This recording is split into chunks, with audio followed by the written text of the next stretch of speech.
Today is actually the final day of our Creative Conversations Week, a week of really interesting and exciting events for students looking to break into the creative industries. So all kind of themed around connecting students to industry professionals. They've listened to talks, panel events, and we've had a great session from costume designer and award-winning animator and model maker Amanda Thomas, who's delivered a great talk about the work that she does in industry.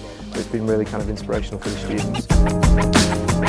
I feel like the workshops in combination with your course give you more of an idea about how the industry actually runs, because you get to talk to people who are actually doing these jobs, and this gives you an actual hands-on life experience of how you can apply the skills that you're learning within your course.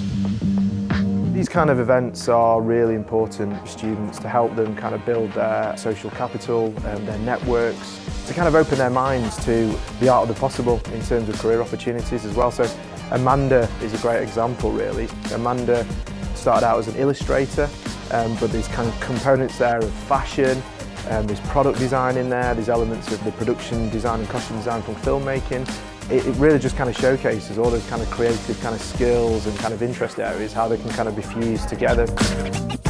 I would wholeheartedly recommend illustration. I'm very biased, but I think it's the best course. Like, speaking to other people, you have so much freedom, and the lecturers and the people on the course are so lovely. Like, if you go to people in other years, they're like willing to lend you a hand and talk to you about their experience. It is a really nice community, and I think it's a great course to be a part of.